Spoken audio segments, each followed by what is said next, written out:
Hey guys, Badminton79 here. Gonna bring to you guys today a review on the Gamesir T4PRO Bluetooth controller for whatever you need. So it's compatible with Android, iOS, arcade, Switch, Windows, and all that good stuff. So yeah, guys, it's 2.4 gigahertz Bluetooth, and you can use it wired. So kind of seemed like the all-in-one package, and I really liked it. But ultimately, I'm going to give it a score of 5 out of 10, and I'm going to tell you why. I'm going to tell you why the features that I like, what I don't like. So let's get started. So first of all, feel and comfort. Feels not bad. The thumb pad are a little small and a little slippery, so you might want to buy something to put over that. Thumb pads are a little short, so they give you like instant command. They're not super good for precision work, but they do the job. So let me guys tell you what I bought this for originally. So I bought this for Call of Duty Mobile. So this is compatible for my iPad 9 iOS tablet. So this is compatible for Call of Duty Mobile. It registers as an Xbox controller, as you can see with the XYBA. So yeah guys, this thing has a lot of cool function. One of the things that I bought it for is because of all the cool function that it has. No other controller on the market, from what I can tell, has these functions.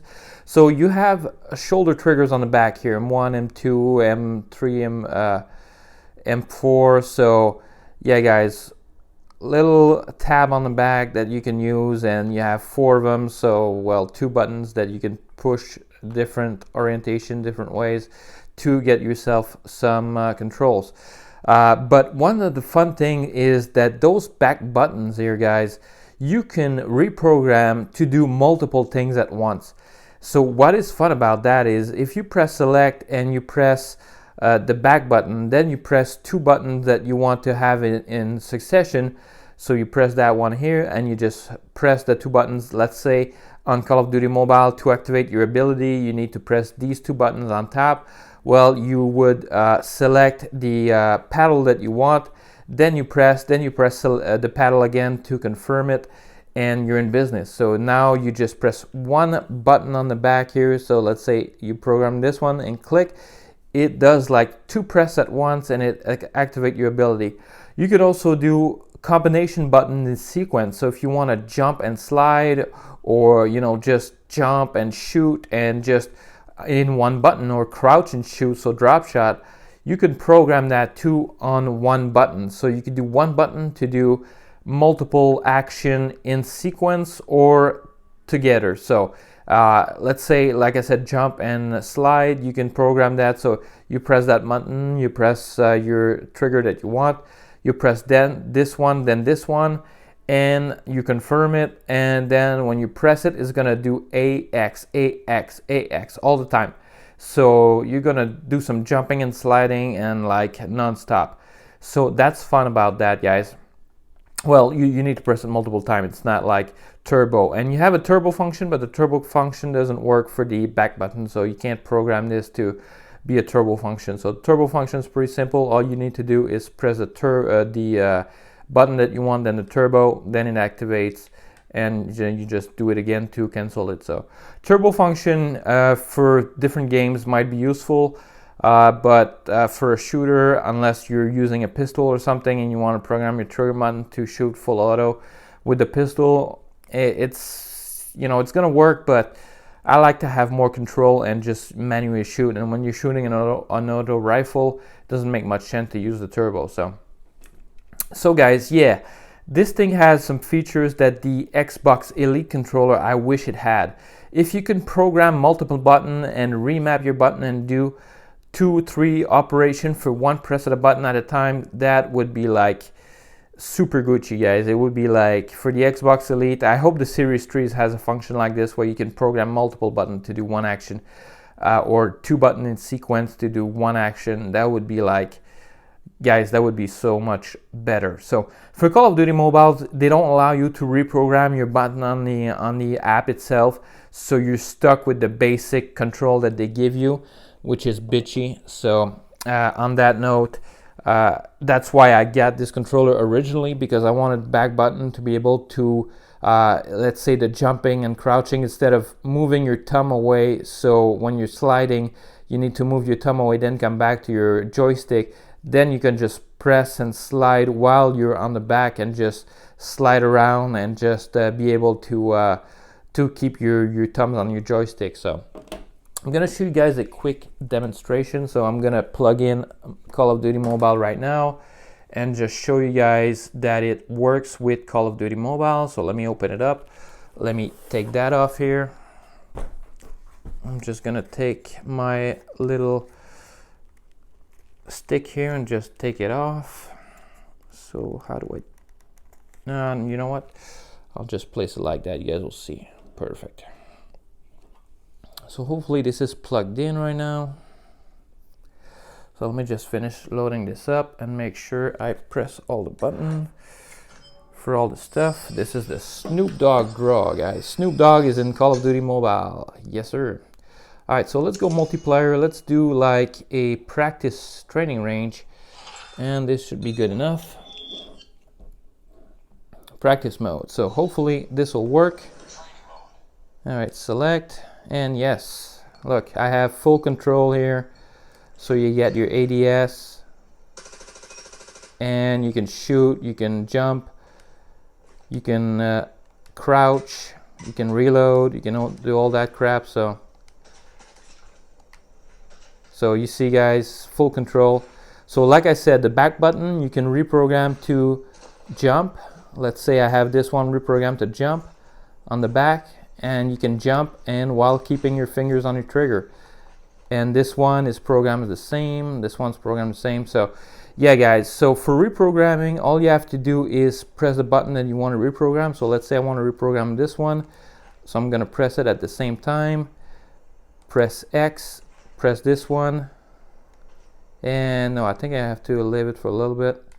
No, that's not the one. So don't allow. All right, so now I have to press this one and this one. So yeah, now that's the one. So now I press X and I confirm, and then this one. All right, so let's redo it again. All right, now it's on. Now I press X, now I confirm it, and now when you're pressing X, it reloads. So X is for reloading. So now when you shoot, you press the back button and it's gonna reload. So yeah, guys, so easy programming. So once you learn it, so for crouching, if I want to reprogram it to crouch, I press these two, I press B, I press the button on the back to confirm it, and now I have this one selected to crouching. So you guys can see that, crouching, laying down. So yeah, guys, so that way you can go around, slide, and just not be able to not have to press your buttons and shit, guys. So yeah, so yeah, guys, compatible with Call of Duty Mobile. So on that note, is no issue. So one of the reasons, guys, that I'm gonna give it 5 out of 10 and I'm gonna return this controller that I purchased on Amazon is because I have a dead spot in the left trigger here. I'm diagonal like that.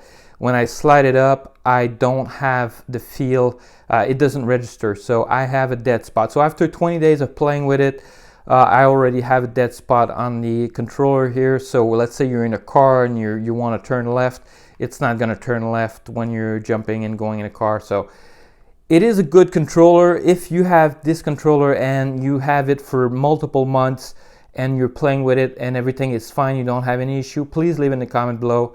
Hopefully this is just like a lemon or something, you know, that doesn't work, that has some issue. The feel of it is not too bad. It's pretty solid. What else can I say about it, guys? Yeah, it's USB-C, so that's nice to see. There is an attachment to place your phone. If you're going to use it with a phone, there is an attachment so you can have your phone holding on top here while you're playing with it.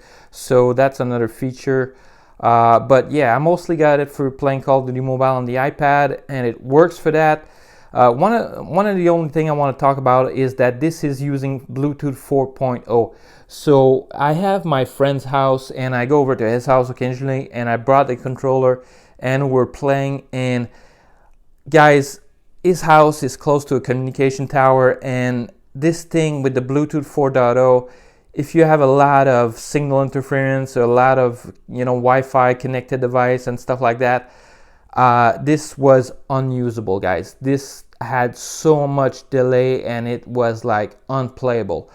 At home where I am, close to my router, it's no issue. But like I said, if there's a big communication tower, cell phone tower nearby your house, this thing might not be the best to play with, because you're gonna have massive interference with the Bluetooth 4.0. So I wish they would have a little bit more quality, a little bit better material on the thumbstick, a little bit grippier material on the controller itself, because this is all plastic, this is all molded. There's like a little bit of stippling here, but it's all the same type of plastic and it's a little slippery. So some accessory you could buy, you could put some grip on there, some grip tape or something, and just make it a little bit better. Thumbs, you can add a little bit of some customs thumb cover that you can put on there, so joystick covers to make it more usable and more friendly. So yeah, guys, so if you're buying this controller and you want to use it for Call of Duty Mobile, it is compatible. Like I said, mine is starting to bug out. There's some issue with it, that's why I'm returning it today. And yeah, so overall, if it didn't have that issue, I would give it probably a 7 out of 10. The only thing that makes this controller like special is the fact that you can reprogram your button to do multiple actions. This is just, in my opinion, like incredible to be able to do that on a controller. No other controller allows you to do this. There's some RGB lights that you can change, but I would leave the RGB light on because you can turn it off completely. But then the reprogramming becomes a hassle, because if you don't have the lights on, you won't know that you're in a programming mode and it won't change colors. And this is how you know you can reprogram, because otherwise you're blind and you won't be able to reprogram your controller. But you can turn the lights off to save power. But although the power is pretty good, you can last like a full day, like 10 hours almost of gameplay without having to recharge on this controller. So anyway, guys, hope you guys enjoyed this review, and I hope you find this informative. If you did, a thumbs up is always appreciated. I'll catch you guys on the next one.